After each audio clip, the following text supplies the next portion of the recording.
Deputy CM Pawan Kalyan మంత్రి నారా లోకేష్లు తనకు న్యాయం చేయాలని కోరుతున్నారు. చిలుకలూరుపేటకు చెందిన విజయ్, చిలుకలూరుపేటకు చెందిన ఎక్సైజ్ శాఖ CI Ramprasad, law and order CI రమేష్లు తమకి 3 బార్ అయిన రెస్టారెంట్లను దౌర్జన్యంగా లాక్కొని తమ 3 బార్లు అయిన రెస్టారెంట్లు దౌర్జన్యంగా లాక్కొని వేరే వాళ్ళకి అప్పచెప్పారని ఆవేదన వ్యక్తం చేస్తున్నారు. లైసెన్స్ తమ పేరుతో ఉన్నప్పటికీ అధికారులు చెప్పినా వారికి ఇవ్వకపోతే కేసులు పెడతామని బెదిరిస్తున్నారని తెలిపారు.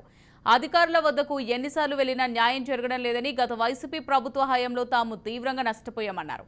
ఇంకా 14 నెలలు తమకు గడువు ఉన్నా తమను అధికారులు వ్యాపారం చేసుకోనివ్వడం లేదన్నారు. ఇప్పటికైనా తమకు న్యాయం చేయాలని మంత్రి లోకేష్తో పాటు డిప్యూటీ సీఎం పవన్ కళ్యాణ్ కోరారు.